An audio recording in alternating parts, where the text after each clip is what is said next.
You're nothing but a burden, Mom. We're leaving tomorrow. I've sold your old house. He said it at 7:12 in the evening while I was peeling potatoes at the kitchen counter, the same counter I once scrubbed with salt to save on cleaner. It landed like a business update and somehow hurt more for being so flat. I looked up and noticed how he stood by the doorway, not his face first. He looked like someone who'd already walked out of my life, like he was just stopping by to deliver the final notice. Sold my house, I said, the words tasting sharp. You sold my house. Our house, he corrected. I handled it. It's better for everyone. You can't manage it anymore. The buyers want it empty by noon tomorrow. The kitchen smelled of fried onions and the cheap oil I'd switched to when prices went up 2 months ago. The fan rattled. The TV in the living room played a quiz show nobody was watching. My hands were wet.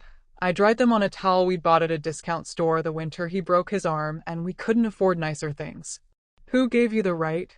I asked. He shrugged. My husband's shrug, the one that rises halfway and falls again, like a job done without pride. Power of attorney, he said. You signed it when you got sick. I told you it was for emergencies.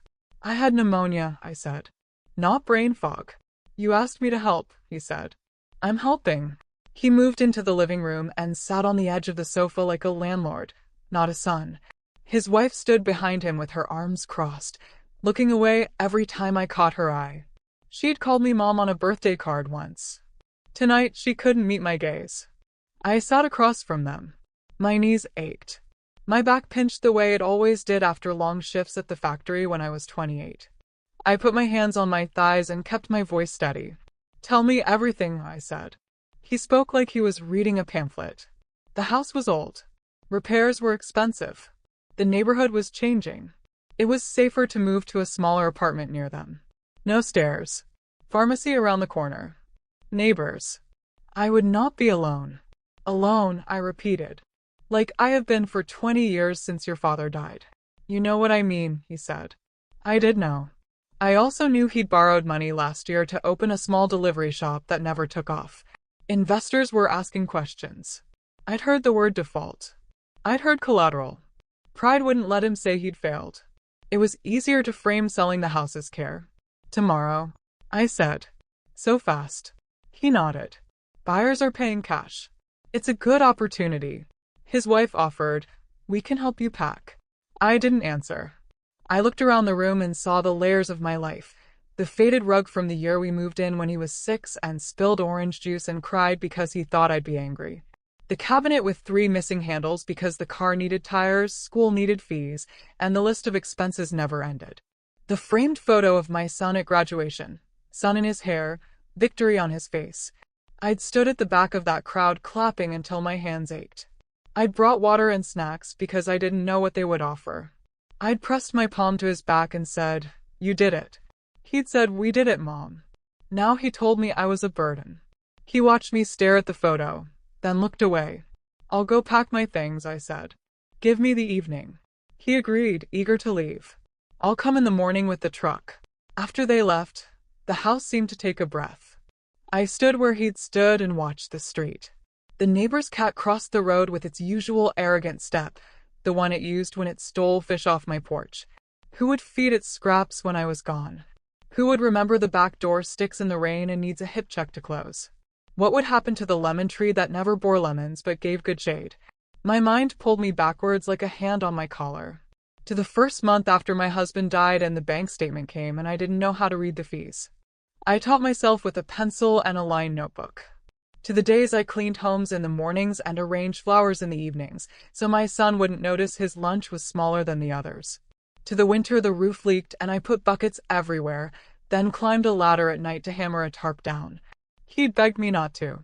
I did it anyway because the money saved for repairs had gone to his debating trip. He won a medal and wore it home, tapping it, asking if it made a nice sound. It did. It sounded like pride. I went to my room, opened the old metal trunk at the foot of the bed, and pulled out the folder. Contracts, letters, receipts. I keep proof. It makes me feel less small. I found the copy of the power of attorney he'd had me sign when I had fever and a head full of cough. I read it twice. A clear calm settled over me. It wasn't anger. It was clarity. The document gave him certain powers for medical decisions and day-to-day bank access. It did not give him the right to sell property without my written consent. I checked the sale agreement he'd left in a messy stack on the coffee table, maybe to prove it was real. The signatures weren't mine. They were a sloppy imitation, close enough for someone who wanted to believe, wrong enough for someone who knew. I held the papers and breathed out. My palms stopped trembling. I called my neighbor Marge, who lived next door for 30 years and whose sister worked at a law office. I told her I needed a lawyer's number. She didn't ask questions. She said she'd be over in 5. She arrived with tea and the number scribbled on the back of a grocery receipt. We sat at the same small kitchen table where I taught my son to count coins. I showed her the papers. She pushed her glasses up and squinted. "This is not your signature," she said, voice hard in the way it used to be when she scolded kids for kicking her gate. "He forged it. He cannot do that. This is your house." I trusted him, I said. Bitter but true. Part of me still does. But when people are drowning, they grab whatever's near. Marge put her hand over mine. "Then you swim to shore. If he still needs help, you throw him a rope. You don't let him drag you under." I dialed the lawyer. I told her the story plain and simple. No excuses. No apologies. She asked for photos of the documents. I sent them. "Do you want to stop the sale?" she asked. "Yes," I said. "And I want you to file an urgent stay." She said she'd call the buyer's agent and someone would bring papers for me to sign that night. I looked out at the dark street and thought about fear. When you're younger, fear is loud and wild. Now it's quieter and it pushes you to act. I went back to the living room, took down the graduation photo, wrapped it in a towel, put it in a bag. I walked to the front door, turned the key, slipped the chain, and sat down on the sofa with my back straight, my eyes open. I was not leaving tomorrow. I would not be moved like a piece of furniture. If my son wanted to call me a burden, he would learn what I carry when I decide to fight. The knock came at exactly 9:40 p.m. It wasn't my son. It was a young woman holding a leather folder and a phone flashlight. "Mrs. Miller?" she asked. "I'm from Attorney Sarah's office. I brought the stay order for your signature." Her politeness almost broke me. I wanted to cry, not from sadness this time, but because for the first time that day someone had spoken to me with respect. I nodded and let her in. She spread the papers on the coffee table, and the little lemon-shaped lamp threw warm light over the legal words. I didn't understand half of them, but one line was as clear as a bell. "All transactions regarding property plot 27B, Street 14, Block 6, are hereby suspended until further verification of ownership and consent." That was my address. My house. My breath came out shaky. "So it stopped?"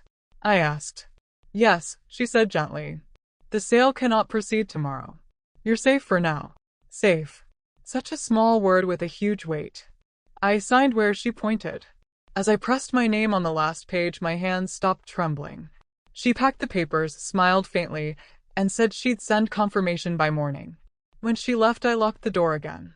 I sat back on the sofa, and for the first time in years I let the silence feel good. No TV, no fan, no fumbling voice trying to fill the room. Just silence and me. He arrived earlier than he said. 8:10 a.m. sharp. I heard the car before I saw it, that low rumble that always made the street dogs bark. When Ethan stepped inside, he had that look again, impatient, rushed, sure he'd already won. He thought everything was done, that he'd collect me, move me, and the house would be gone by lunch. "Mom, you didn't pack," he said, scanning the still-furnished room. "No," I replied calm. "Mom, the buyers." "There are no buyers anymore," I said. He frowned. "What are you talking about?" "The papers were fake," I finished for him. "The lawyer confirmed it last night. I have a stay order." "You forged my signature, Ethan." His name tasted different now. Not the sweet call to dinner, not the one I used to shout when he came home sticky and proud. It tasted bitter. Color drained from his face. "Who told you?" "Your mother's eyes can still read," I said. "And my trust may be old, but it's not blind." For a second he looked like a kid again, caught and small and trembling. Pride straightened him out in a heartbeat. "You don't understand. I had no choice. The investors." "Stop," I said. I fed you when there was nothing left. I sold my bangles to pay your school fees. Don't talk to me about no choice." His wife stepped forward, nervous. "Ethan, let's just go outside and talk." "No," I said. "Let him talk here. Let him say it in front of these walls, the same ones that heard him call me a burden." He looked at me with that mix of anger and shame. "Mom, I didn't mean that. I was just—" "You did," I said. "And words show what's inside. You didn't just sell the house, Ethan. You sold the years I spent keeping it alive. Every brick, every scratch, every night I sat by your bed when you were sick. You sold that too." He looked down. His wife had tears in her eyes. I almost felt pity. Almost. Pity was a luxury I could not afford. "You can leave now," I said. "This is not your house anymore. Not even in spirit." "Mom, please." "I'll call you when I'm ready to forgive," I said, standing. "Not before." He stood there, torn between pride and regret. Then he turned and walked out. The door closed softly, then the engine roared, angry and helpless, and faded down the street. After he left, I sat at the window. The lemon tree outside shook in the morning breeze. I pictured him as a boy, chasing butterflies under that tree, scraping his knee, then running on. I thought about how innocence becomes ambition, and sometimes ambition slides into greed. Maybe I taught him too much sacrifice and not enough about setting limits. At 10:15 the lawyer called. "The sale's blocked," she said. "The buyers withdrew. You're secure for now." "For now?" I asked. "Yes," she said. "If he tries again, we'll press criminal charges. But be careful. Don't sign anything new, not even for bank matters." I thanked her and told her I'd think about filing a case. I made my usual strong, sweet cardamom tea and sat on the back steps. I let the steam touch my face and the sun warm my hands. For years I'd been a background character in my own life. I worked, I cooked, I prayed, I waited. I told myself peace was enough. But peace without respect is just silence in a nice dress. That evening I called the property office and asked how to remove his authority from my documents. The man on the phone was polite and a little surprised that an older woman sounded so firm. "It's straightforward," he said. "Bring your government ID and the original deed. We'll revoke the power of attorney." "Thank you," I said, and I meant it. By noon the next day I was at the registrar's office.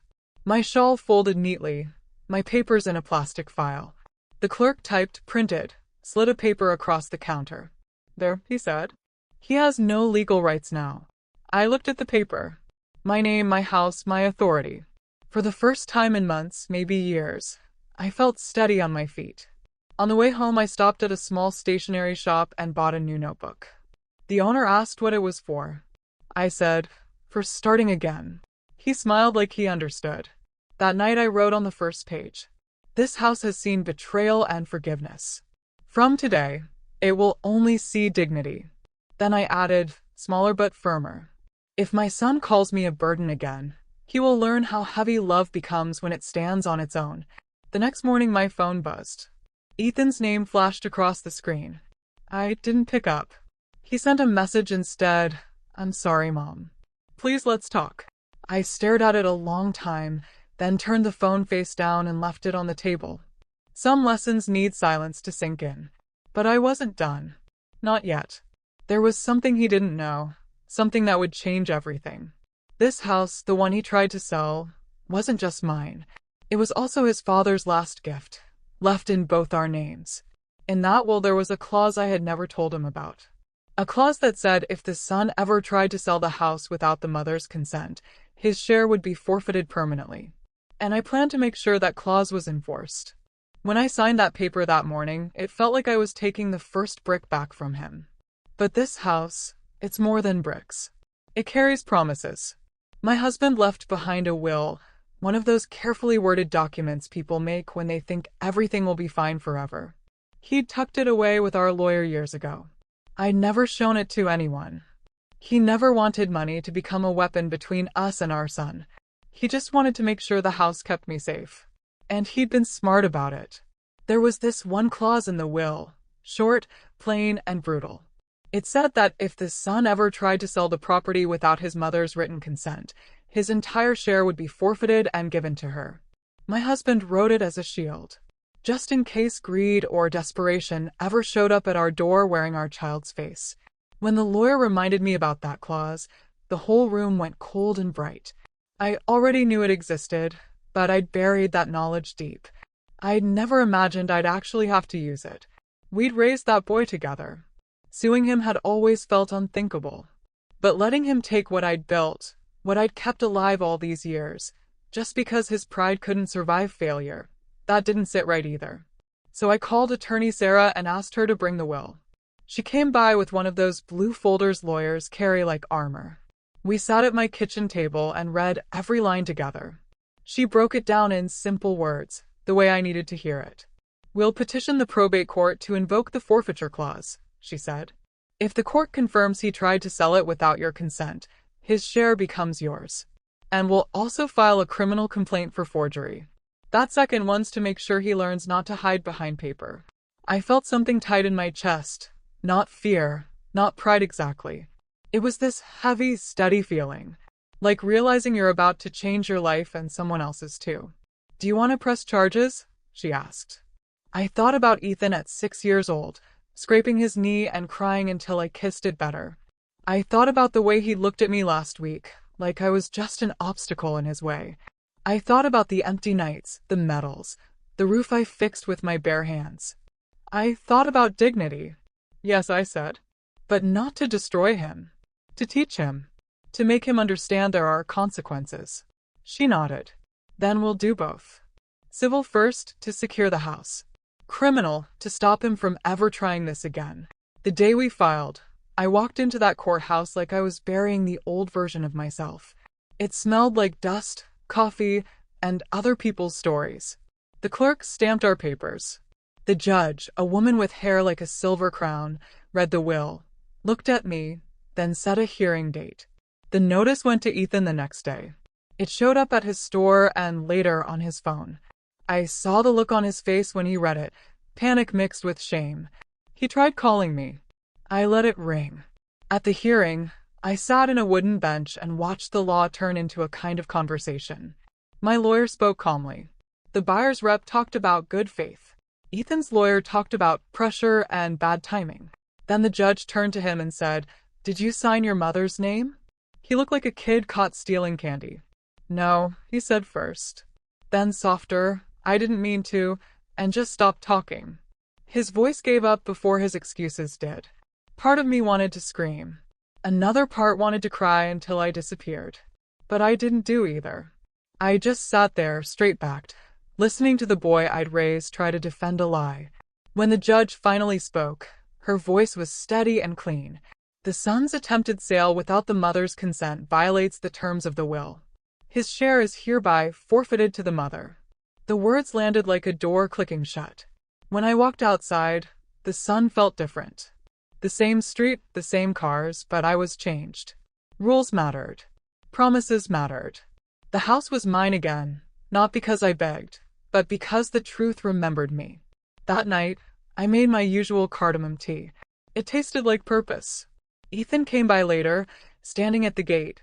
No swagger this time, just a hollow sort of guilt. He didn't come inside. "Why did you do it?" he asked, voice cracked.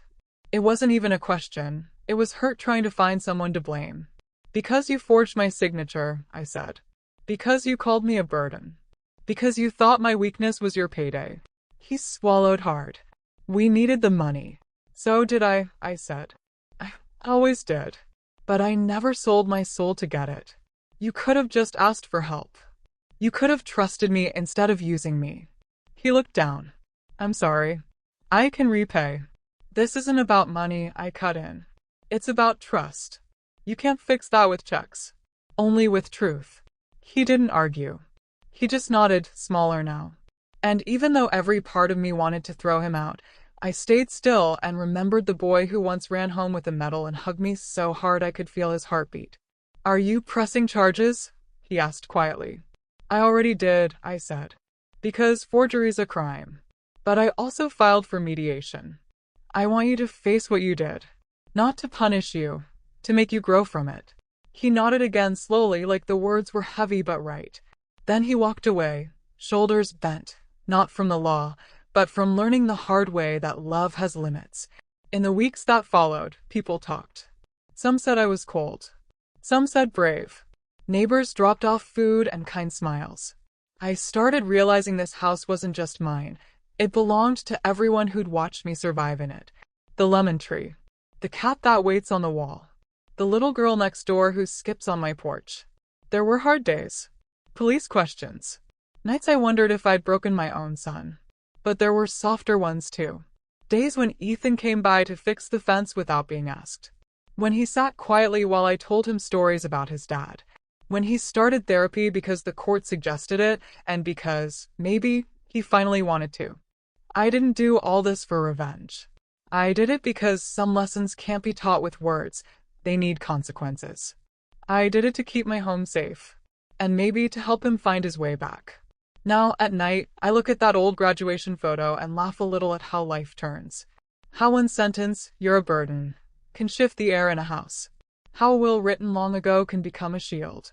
And how a woman who thought her purpose was to sacrifice can find out that taking back her life is its own kind of love. The mediation room was colder than I expected. Just a long table, plain chairs, and a jug of water with lemon slices floating on top. It actually made me think of my stubborn lemon tree back home. Ethan sat across from me with his lawyer. I sat with Sarah.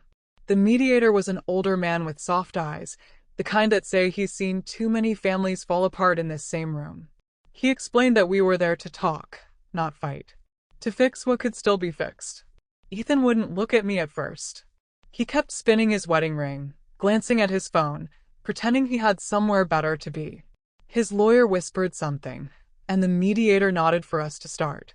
I rested my hands on my lap. They didn't shake this time. The mediator asked me to speak first. I took a breath.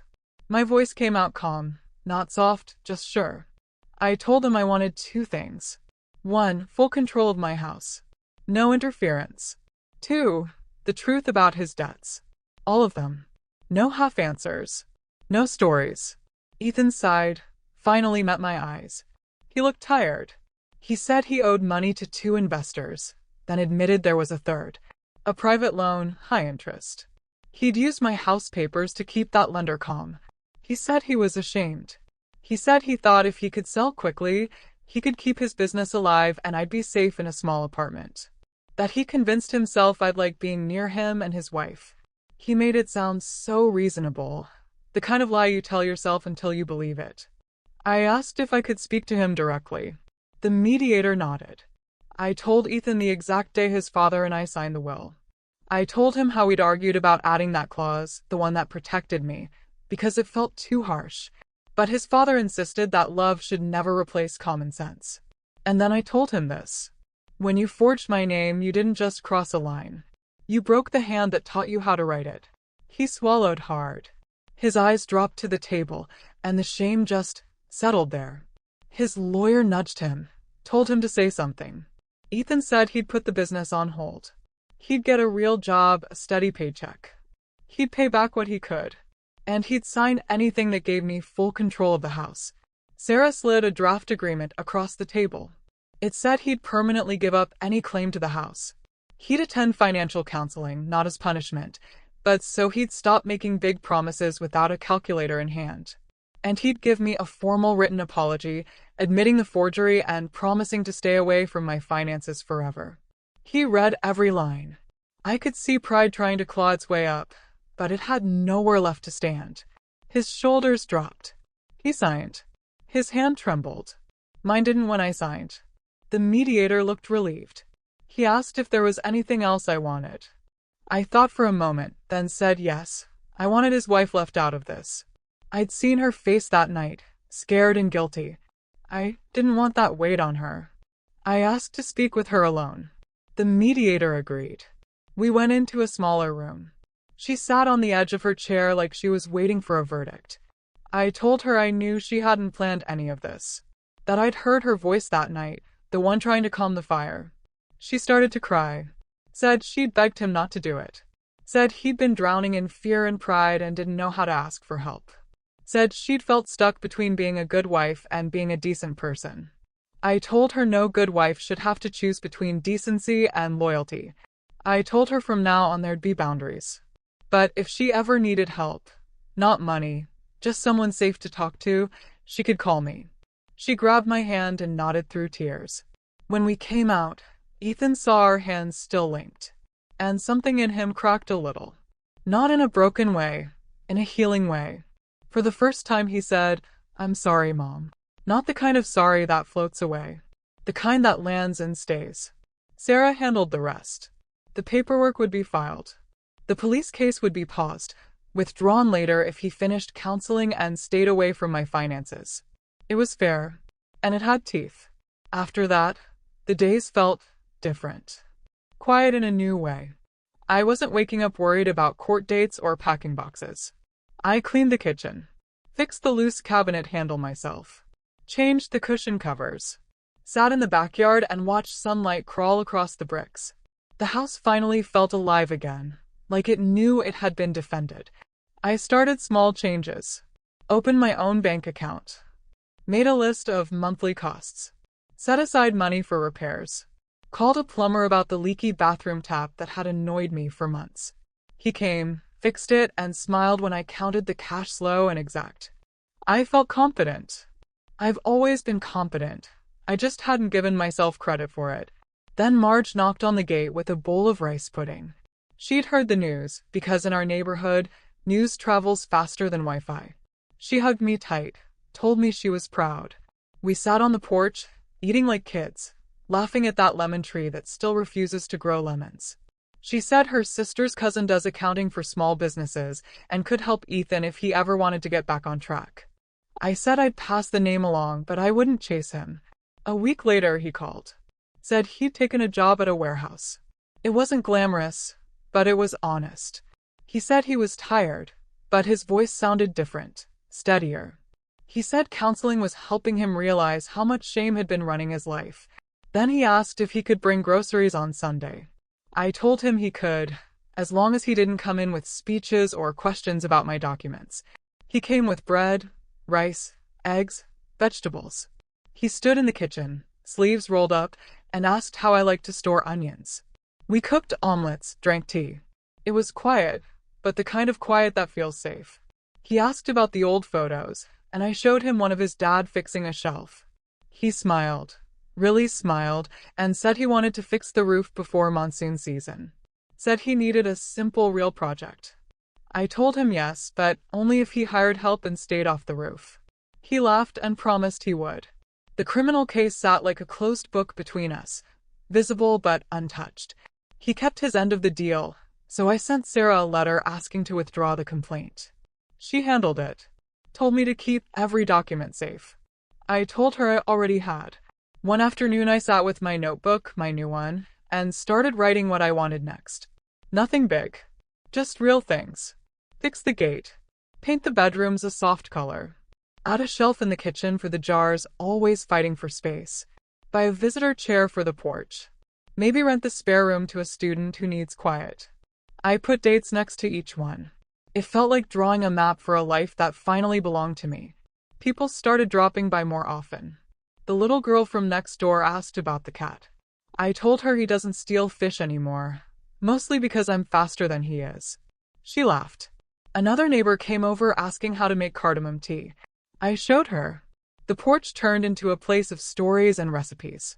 I taught them how to keep receipts and why proof is a friend. They taught me how to use that new phone app one couldn't figure out. It felt good to be useful again, in a way that didn't drain me. The storm came out of nowhere. Around 8 that night, the wind started howling like it had a personal grudge. I was sitting on the porch with my notebook when the first drop hit the page and spread into this dark little circle. Within minutes, the sky just tore open. I rushed inside, shutting windows as the smell of wet earth filled the air. The power went out soon after. The fan stopped mid-turn. For a second, it was so still I could hear my own breath. Then thunder hit like a door slamming shut. I found a candle in the kitchen drawer, the one I always keep for blackouts. Its flame wobbled, painting the walls in gold and shadow. A few minutes later, someone knocked. I thought it was the wind. Then I heard it again, soft, steady. I opened the door, and there was Ethan, drenched to the bone, holding a half-dead flashlight. Behind him, everything was chaos. Trees bent sideways, trash cans rolling, rain coming down in sheets. "Come in," I said, already moving aside. He stepped in, water dripping everywhere. His shirt clung to him, hair plastered to his forehead. He looked exhausted, but calm. "I was heading home when the road flooded," he said, trying to catch his breath. "Couldn't make it through. Thought I'd wait it out here." He didn't have to ask permission, but he did. That was new. I handed him a towel.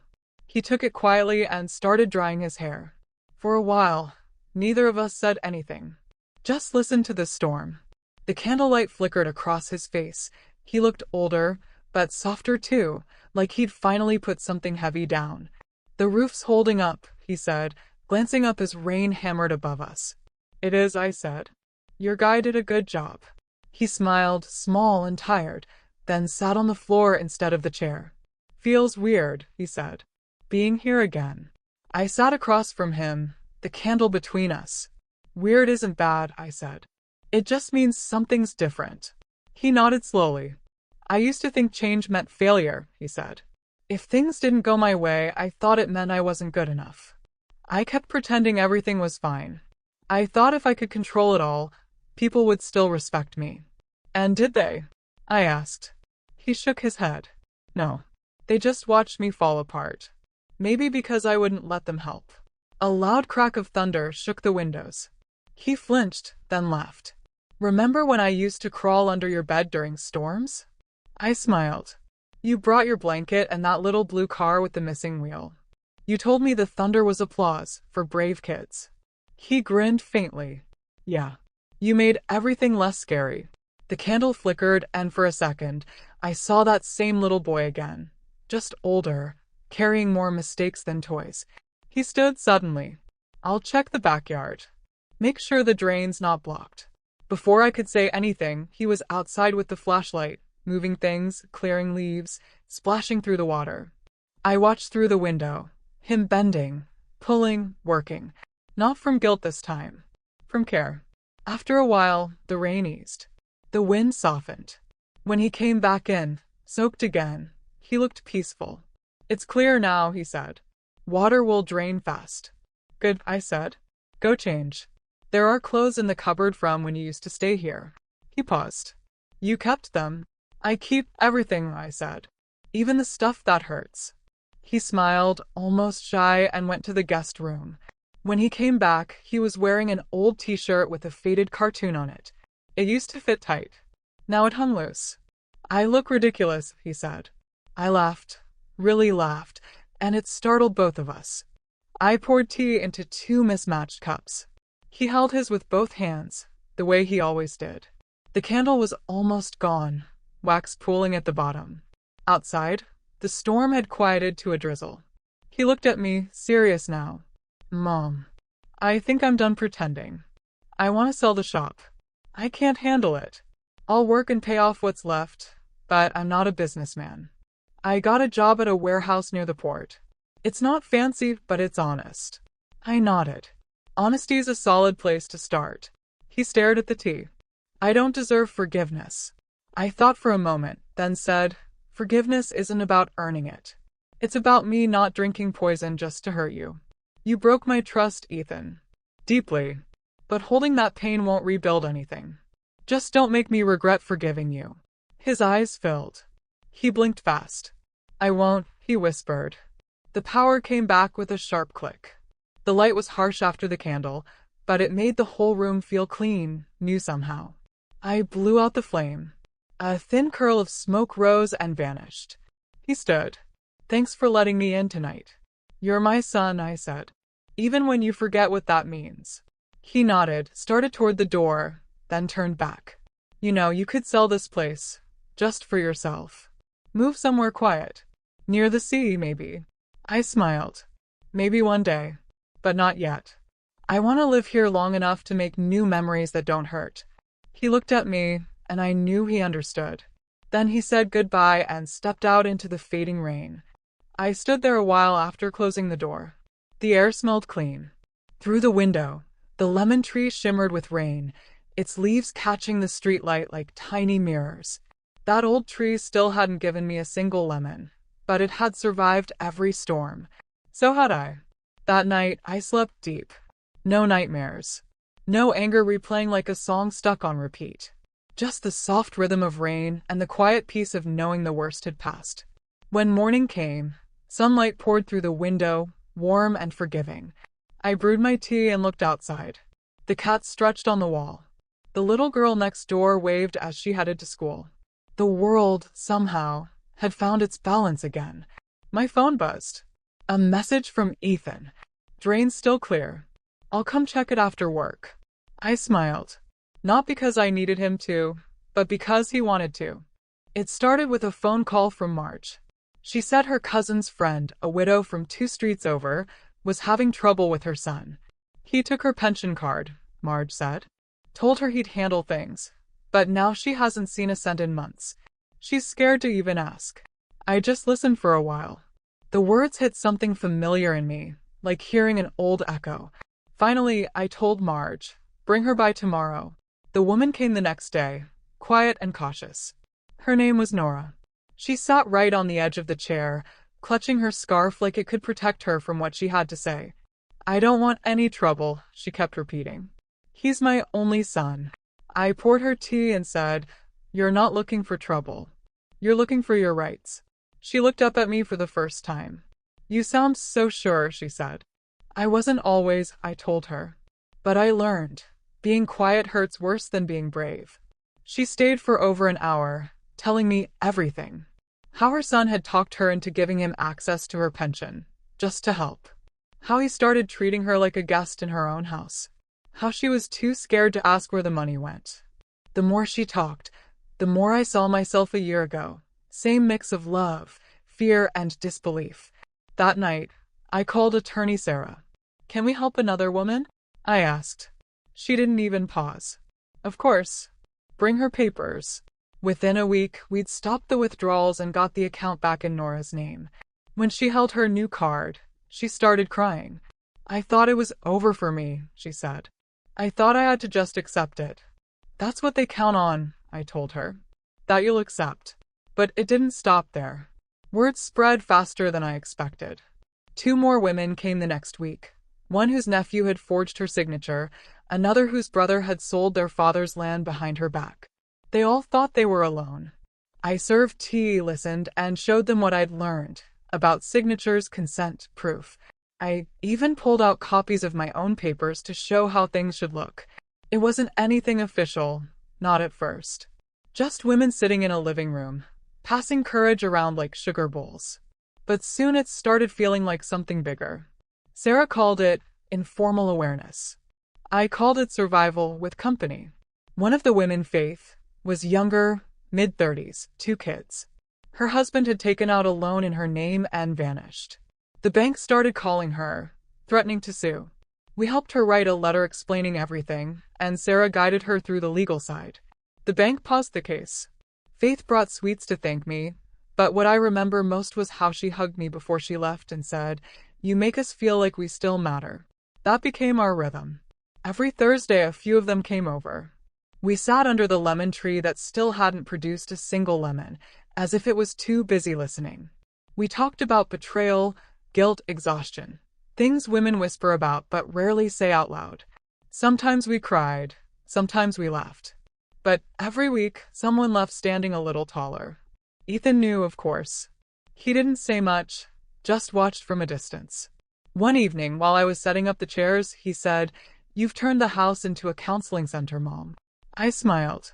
Maybe it was always supposed to be one. He smirked. "Do you charge them?" "I charge honesty," I said. "It's rare and expensive." He laughed. Later that night, I found a carton of cookies and a thermos of tea on the counter with a note, "For your Thursday guests. Love, Ethan." I didn't say anything. Just tucked the note into my notebook. One Thursday after everyone left, I found him sitting in the backyard staring at the lemon tree. "You know," he said, "I think it's growing flowers." I looked closer, and there they were. Tiny white buds, fragile but real. "Took it long enough," I said. He smiled. Maybe it was waiting for peace. We sat there in the dark, quiet, and for the first time in years, It felt like balance. Not forgiveness that forgets, but forgiveness that rebuilds. That night, he said he wanted to help. Not with money, he added quickly. But maybe I can print pamphlets for the women. Something simple, how to protect their assets. I can get them done at work. I was surprised. That's a good idea, I said. He grinned. Guess I'm learning from the best. We made them together. He typed, I dictated. We argued over commas and laughed at typos. At the top, we wrote, Know your rights. Protect your home.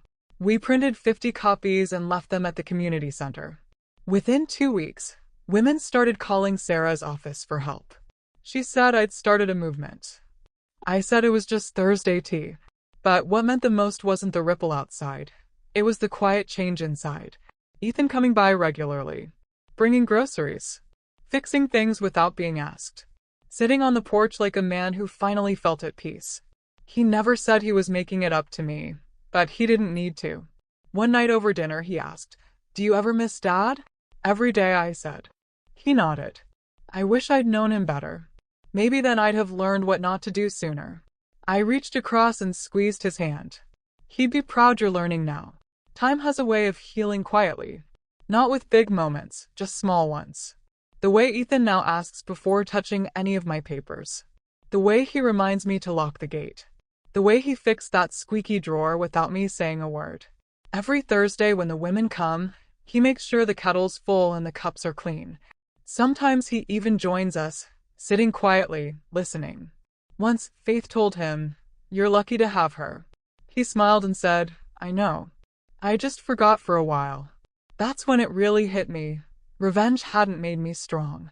Responsibility had. Standing up for myself had given me a voice I didn't know I still had. And helping others find theirs turned that pain into something sacred. The house feels lighter now. The lemon trees finally blooming. The rooms that once echoed with anger now hum with laughter and children's footsteps. Sometimes at night, I sit by the window with tea and think about that evening he called me a burden.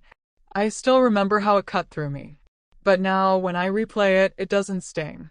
It sounds like a door closing behind me, and another one opening. The rain, the storm, the betrayal, they were all part of the same lesson. You can't control what people take from you. But you can control what you rebuild after they're gone. And this house, my old stubborn house, has become more than walls again. It's a home. For me. For the women who found their courage here. And for the son who finally learned what love looks like when it comes with boundaries. Amir had been working at the warehouse for almost 3 months when he came home one evening with his shoulders tight and his jaw set. He didn't say a word at first, just kicked off his shoes and sank onto the couch. I was slicing mangoes in the kitchen and could feel the tension before he even spoke. They're downsizing, he said finally, voice low. They'll decide next week who stays. I walked over and set the plate of mango slices in front of him. You think you might be one of the ones they let go? He nodded. I'm not permanent staff yet. I've been trying to prove myself, but he stared at his hands. It feels like no matter how hard I try to start over, life keeps reminding me of what I've done. I sat beside him. Amir, I said softly, you're not being punished. You're being tested. He looked up, tired. What's the difference? Punishment breaks you, I said. Tests prepare you. He gave a small, shaky laugh. You always have an answer for everything. Only because I've lived long enough to fail enough times, I said. For the next few days, he worked harder than I'd ever seen him work. Left before sunrise, came home long after dark, sometimes too tired to eat. But he never complained. The old Amir would have blamed the world. This one just kept going. While he worked, my Thursdays grew busier. The circle of women had gotten so big we moved to the community hall by the mosque. Roxana started calling it Amy's court, joking that I should start charging entry fees. But I didn't want money. I wanted every woman who walked in to know she wasn't powerless. One afternoon, a woman named Zahida came in crying. Her brother had taken her share of their father's land, said women didn't deserve property. It was a story I'd heard too many times. I held her hand and told her what Sarah once told me. Paper doesn't lie, if you have the courage to read it. We helped her file a claim. It took weeks, but she got it back. When she came to thank me, she said something that stayed with me. You're like a mother to all of us. That night, I sat on the porch and thought about it. For years, I'd felt invisible, a widow living on habit, a mother whose own child once called her a burden. Now women called me mom with respect, not pity. I hadn't just rebuilt my dignity, I'd built a purpose. But peace has a way of testing you. A week later, Amir came home with that same hollow look. They let me go, he said.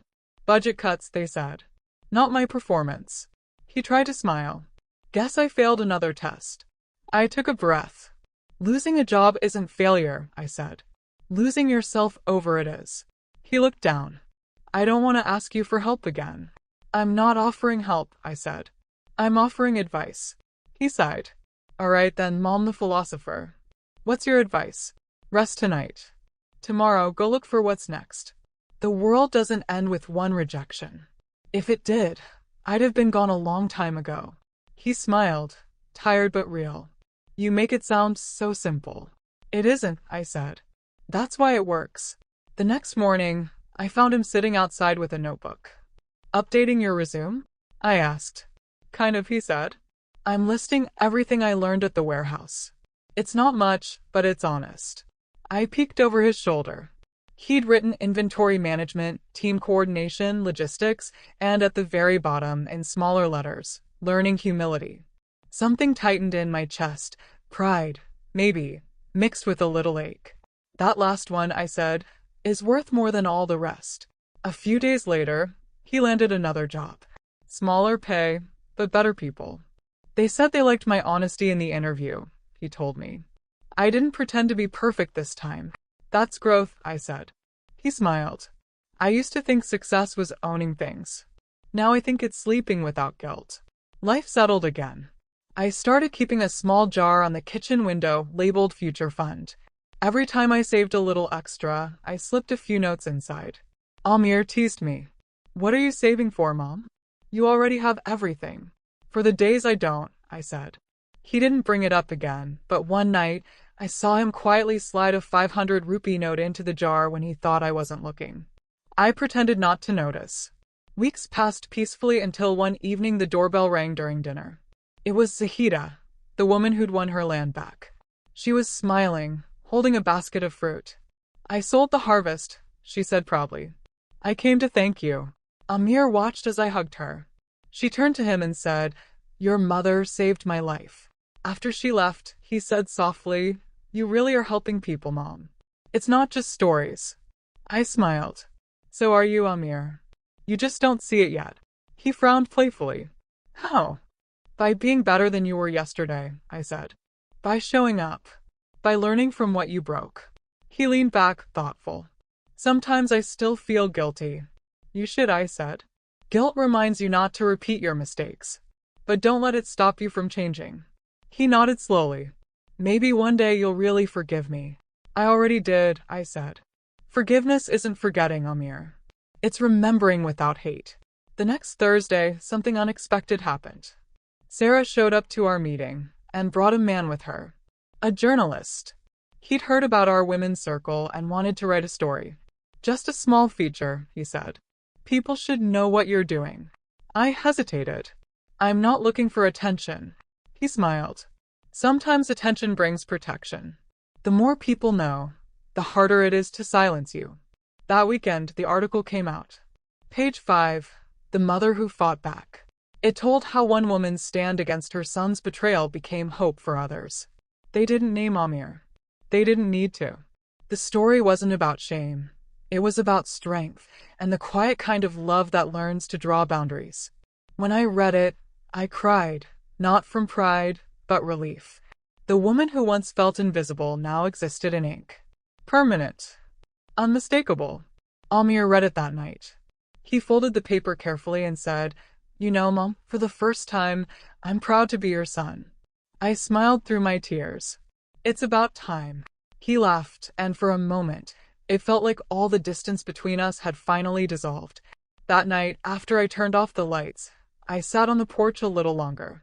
The lemon tree was full of blossoms now, glowing pale under the streetlight. I realized something as the breeze moved through the branches. Revenge hadn't saved me. It had started me. Because standing up for myself didn't just protect my home, it taught my son what strength looks like. And in saving myself, somehow I saved him too. The morning after the article came out, my phone wouldn't stop buzzing. Calls, texts, messages from women in nearby towns. Some wanted to join our group. Others just needed to talk. Even a young reporter from a small TV station reached out, asking if I'd do an interview. At first, I said no.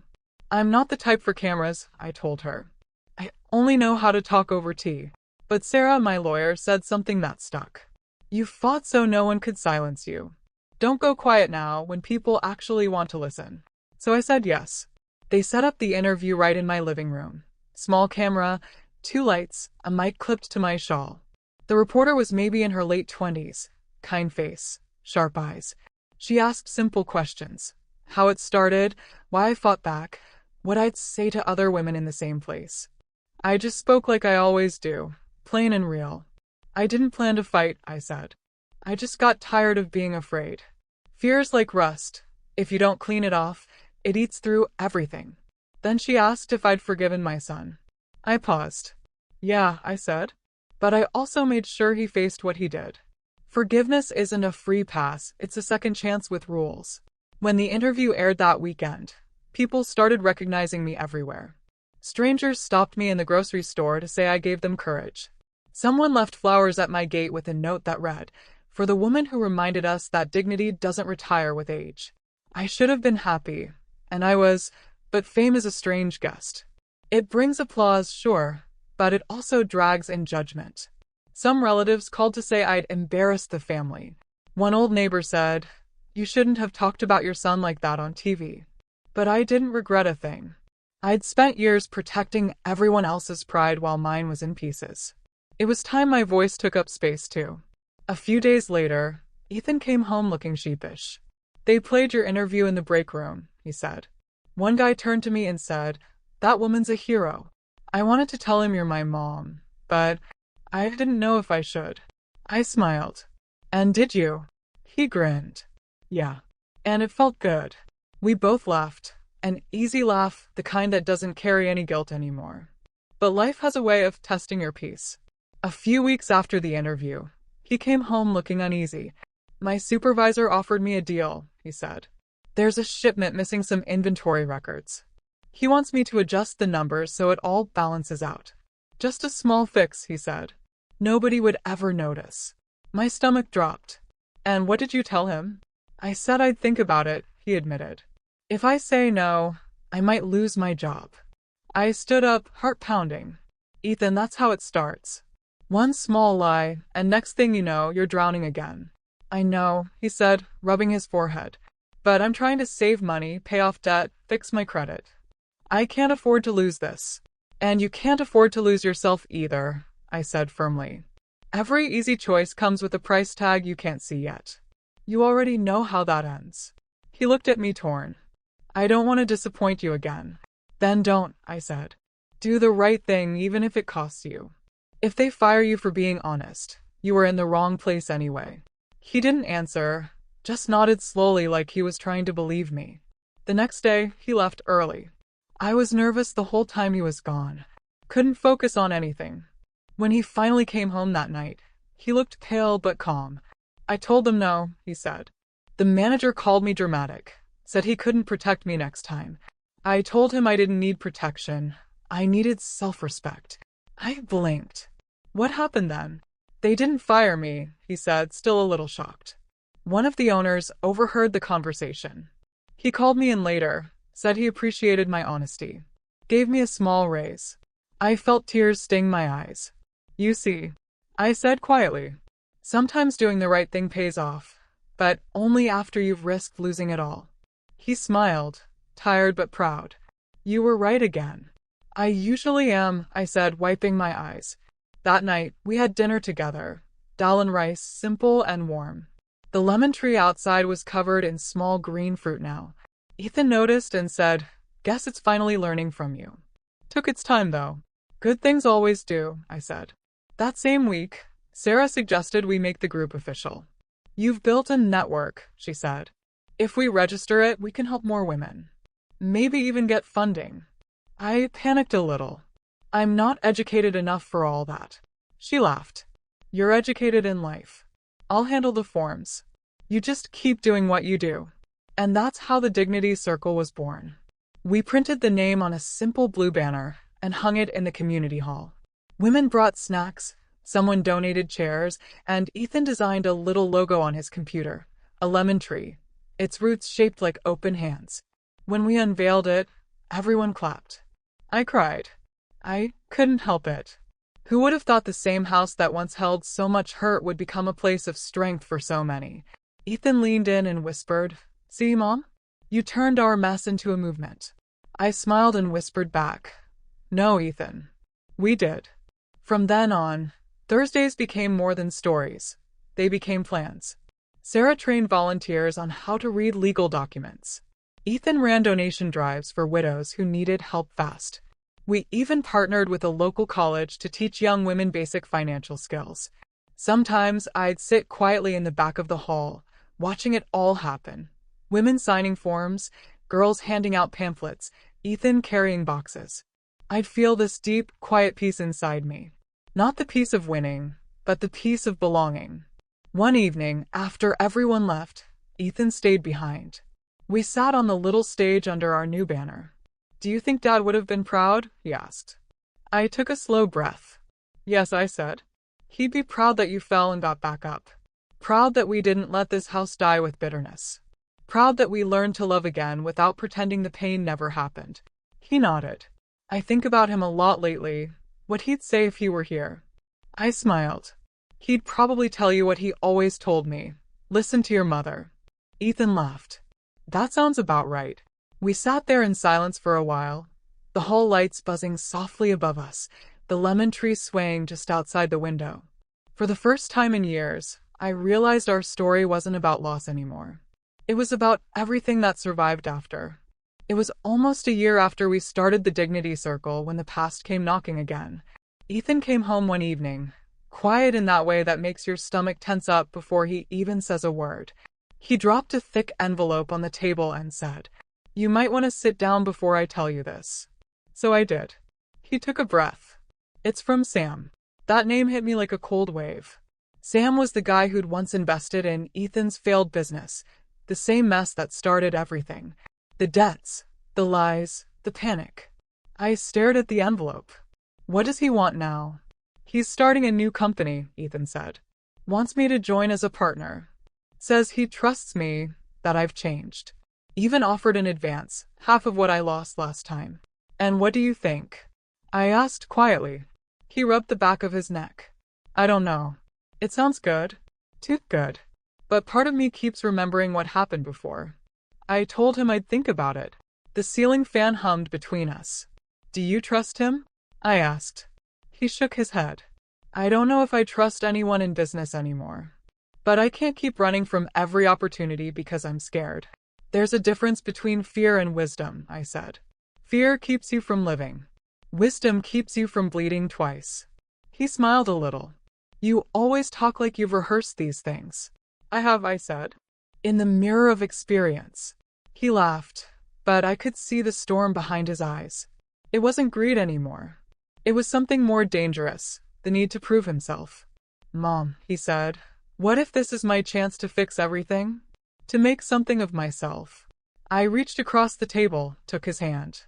"Ethan, you already fixed the only thing that mattered. You fixed you. Everything else is just noise." He didn't argue, but I could tell he was turning it over in his head. That night, he went to bed early. I sat by the window, staring at the moonlight on the floor, thinking how life has this way of bringing the same tests back, just to make sure you've really learned. The next morning, he went to meet Sam. I didn't stop him. Some lessons, people have to learn standing on their own 2 feet. He came home late, looking tired but steady. "You were right," he said. "What happened?" "He wanted me to sign papers right there," Ethan said. "Said the deal was urgent." I asked to read everything first. He got annoyed. Then I saw this one clause. The company was in his wife's name, not his. Partners had no right to touch the funds. When I asked, he said, "Don't worry about the fine print." That's when I knew. I held my breath. "I walked away," he said simply. "He called me a coward." I told him I'd rather be a coward with peace than a brave fool in debt again. For a long second, neither of us said anything.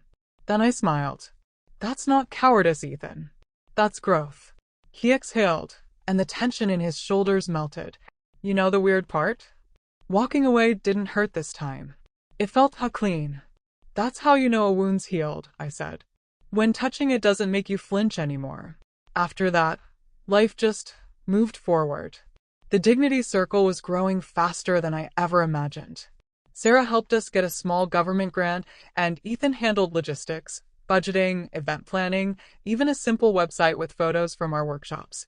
Calls started coming from other towns asking how to start their own chapters. It was wild. What began in my living room was now rippling outward, like light sneaking through cracks. One day, we got invited to speak at a city conference on women's empowerment. I almost said no, but Ethan insisted. Mom, you don't need big words, he said. Just talk like you talk to me. Truth sounds better when it's simple. So I went. Standing there on that stage, under those bright lights, I looked out at a sea of faces. Women, men, students, reporters. My hands were shaking at first, but once I started speaking, everything went still. I told them about my son. About betrayal. About how a house once full of pain turned into a place of hope. I told them that dignity isn't about perfection. It's about refusing to disappear. When I finished, the room was silent for a beat. Then applause started, soft, then louder, until it filled the hall. I saw Ethan in the back, clapping, tears in his eyes. Afterward, people came up to me. One woman hugged me and said, "You made me call my mom today." A man said, "I wish my mother had your courage." On the drive home, Ethan said, "You know, Mom, I think your story saved me too. I used to think I ruined your life.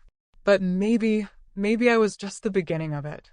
I watched the streetlights pass like tiny stars. "We don't ruin each other's lives, Ethan," I said. "We just push each other toward who we're meant to be." He smiled. "Then I'm glad I pushed you." "And I'm glad I pushed back," I said, and we both laughed. When we pulled up to the house, there was a small crowd waiting outside. Women from our group holding candles. They'd heard about the conference. When I stepped out, they started clapping and chanting. "Go, Mama, go." I felt my throat tighten. Ethan stood beside me, eyes shining. "They're cheering for you," he said. "For us," I whispered. "Without my mistake, there'd be no lesson. Without your fall, no rise. Without this house, no home." He looked toward the lemon tree, now heavy with bright yellow fruit, glowing in the candlelight. "It finally did it," he said softly. "Yes," I whispered. "It bloomed after the storm." Later that night, I stood alone on the porch, holding one of the lemons in my hand. The air smelled like rain and promise. I thought about how everything had started, the betrayal, the anger, the grief, and how it had led me here, to something much bigger than revenge. Revenge gave me power. Forgiveness gave me peace. But purpose, that gave me freedom. And standing there under that tree, I realized something quietly beautiful. The house he once tried to sell had become a lighthouse, for me, for him, for anyone who'd ever been told they were a burden.